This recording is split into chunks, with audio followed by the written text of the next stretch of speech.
Baik, bismillah. Assalamualaikum warahmatullahi wabarakatuh. Waalaikumsalam warahmatullahi wabarakatuh. Alhamdulillah, segala puji bagi Allah yang telah melimpahkan nikmatnya pada kita pada malam hari ini. Kemudian salam serta salam semoga terjunjungkan kepada Nabi Muhammad Sallallahu Alaihi Wasallam.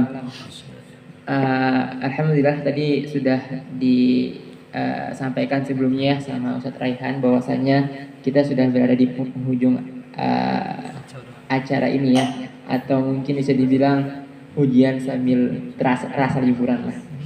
Walaupun begitu, semoga tidak menghilangkan esensi dari nilai-nilai penting bagaimana tujuan kita untuk menyelenggarakan hal ini.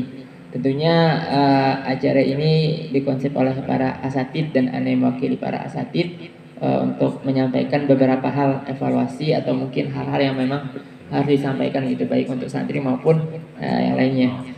Alhamdulillah kita juga udah melewati 2 hari ya, mau jalan ke 3 hari di Villa Zamzam ini, yang dimana dari situ banyak hal-hal yang telah kita lewati bersama, dari mungkin ketika kita berangkat sampai sekarang kita ada pada malam hari ini. Kemudian ada beberapa hal yang memang telah santri tampilkan, diantaranya seperti penyampaian storytelling atau cerita singkat perjalanan kisah dua santri yang insya Allah akan menjadi Ustadz syekh ya, syekh gitu. Amin. Yang insya Allah akan menjadi dua orang besar dan menceritakan kisah awal perjalanan beliau untuk menempuh suatu ilmu gitu. Dan juga mungkin safarnya pertama kali ya, yang keluar kota ya, seperti itu. Kemudian juga alhamdulillah sudah disampaikan dengan baik, walaupun ada beberapa hal yang memang akan kita evaluasi bersama, seperti mulai dari gestur, kemudian mimiknya seperti apa, penyampaiannya, keluasan bahasanya dan segala macamnya, itu mungkin perlu kita perbaiki bareng-bareng seperti itu. Kemudian juga masalah tasmi. Nah, alhamdulillah juga santri udah 5 juz ya, 5 juz untuk mentasmikan hafalan mereka. Namun ternyata masih bisa dibilang, kalau menurut ane pribadi itu masih jauh gitu, sangat jauh. Karena ini akan menjadi gambaran kalian semua untuk ujian akhir nanti, atau UAT lah, ujian akhir tahfidz kita bahasanya. Ya. Yang dimana ujian akhir tahfidz hasibah Quran, kalau maunya aneh ya, nanti mungkin diskusi juga sama asatidz yang lain, tapi maunya aneh, antum hafal 30 juz, antum juga ujian 30 juz gitu. Karena untuk apa antum hafal 30 juz tapi nggak bisa diujikan gitu. Tentunya itu membuktikan kekuatan hafalan kalian gitu, dan juga keseriusannya. Walaupun mungkin ada beberapa pondok yang memang mewajibkan hafal 30 juz, kemudian ujian hanya 20 juz misalnya, ya nggak apa-apa gitu. Tapi kita pengen menjadi standar yang lebih tinggi daripada itu gitu. Kita jangan mengkacakan diri kita gitu, atau kita membandingkan diri kita, ini teman saya dulu di pondok ini hafalan terakhirnya ujiannya cuma 20 juz gitu. Jangan mau gitu, jangan berkaca kepada orang-orang yang memang lebih lebih mudah targetan daripada kita gitu.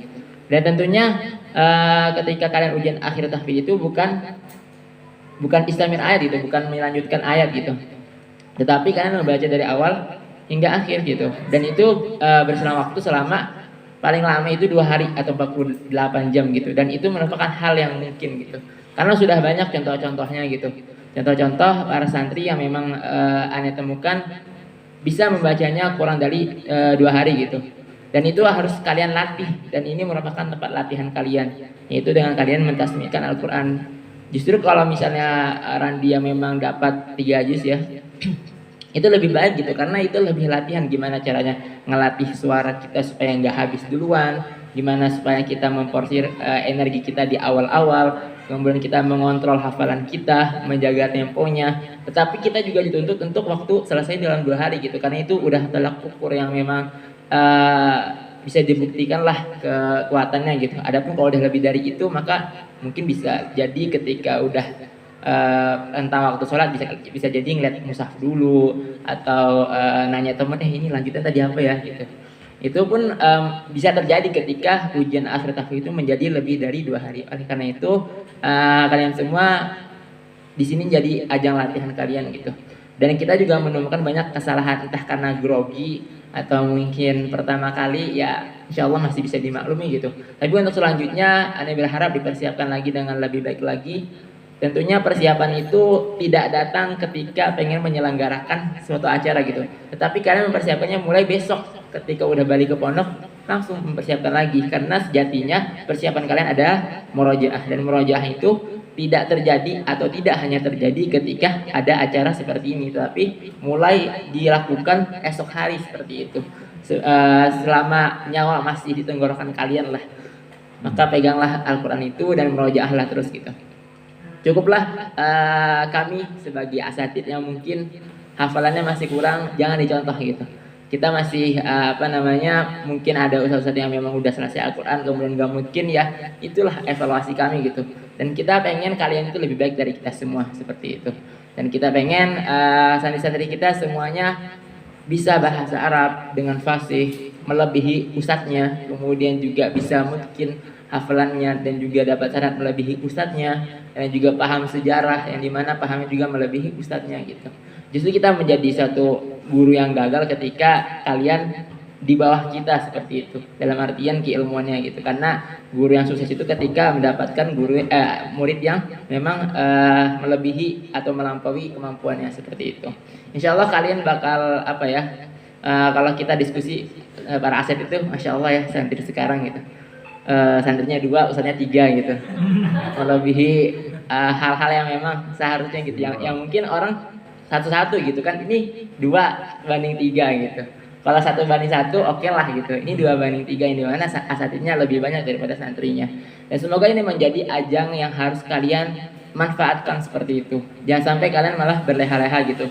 Karena masya Allah ada Habib, ada Ustaz Raihan yang memang sudah pakar gitu di keilmuannya seperti itu. Dan itu harus kalian gali gitu. Jangan menunggu ketika, atau bahkan ketika nggak ada kelas kalian malah seneng gitu.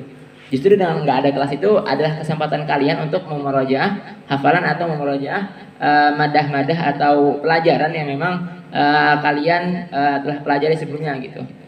Nah, karena itu di sini kalian harapannya bisa mengambil pelajaran gitu dari 2-3 hari ini gitu.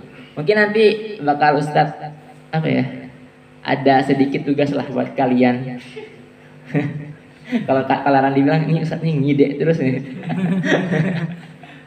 Iya, jadi insya Allah gitu setelah pulang kalian dari sini, harapannya kalian bisa menuliskan gitu pelajaran apa aja yang udah kalian ambil dari sini gitu, dari 2 hari sampai 3 hari ini. Apa yang kalian dapatkan, apa yang kalian inspirasikan gitu. Karena sejatinya ketika orang melakukan perjalanan itu pasti ada inspirasi gitu. Pasti dia membayang-bayangkan, kemudian berkhayal, itulah salah satu buah dari perjalanan gitu. Kalau dulu para panglima perang itu kalau nggak nemu strategi, dia jalan-jalan ke gunung. Yang jalan ke gunung, tapi bawa sekretarisnya gitu. Bawa sekretarisnya, begitu ingat langsung catat, begitu ingat langsung disuruh catat seperti itu. Nah, itu memang yang harus kalian lakukan juga gitu. Selama 2-3 hari ini apa yang kalian dapatkan? Apakah cuma merasakan kesenangan saja? Apakah enak saat nggak disuruh ngaji, nggak disuruh juz'iyah, nggak disuruh murojaah, nggak disuruh hafalin kosakata bahasa Arab seperti itu, atau hal-hal lainnya seperti itu. Sehingga besar harapan kita kalian bisa menuliskan nanti apa yang kalian dapatkan, atau mungkin kalian punya masukan saat sepertinya lebih baik seperti ini juga kita terima gitu. Jadi nanti mungkin bisa diingatkan juga ya oleh asatid yang lain supaya kalian bisa menuliskan apa yang kalian dapatkan gitu. Karena pentinglah bagi kami juga bahwasanya 2 hari ini adalah suatu waktu yang memang bermanfaat bagi kalian, bukan hanya sekedar menghabiskan waktu, bukan hanya sekedar untuk menghabiskan waktu kalian untuk liburan gitu. Sesungguhnya kalau kata Syekh Abdul Hazam ya, la rahata illa fil jannah gitu. Nggak ada waktu istirahat kecuali di surga gitu. Oleh karena itu walaupun kita liburan, usahakan memang ada manfaat yang memang kita ambil seperti itu. Entah misalnya bisa berolahraga sehingga nanti kalau Ustaz sebutin apa yang kalian tulis malah nggak dapat ya. Kalau nanti Ustaznya udah nyebutin semua. Nanti ditulis saja ya. Kemudian juga kami dari para asatid memohon maaf yang sebesar-besarnya ya, yang dimana mungkin masih kurang dalam mengonsep acara, kemudian mengkoordinir para santri, dan berterima kasih banyak kepada para pada yayasan dan juga para asatid yang memang telah mendampingi santri 2 sampai 3 hari ini ya. Yang dimana mungkin santri menjadi lebih terasa ramai, lebih ada rasa keluarga dan segala macamnya. Semoga santri kita bisa betah-betah terus hingga mendapatkan tujuannya insya Allah. Mungkin itu yang bisa Anda sampaikan, kurang lebihnya mohon maaf. Assalamualaikum warahmatullahi wabarakatuh.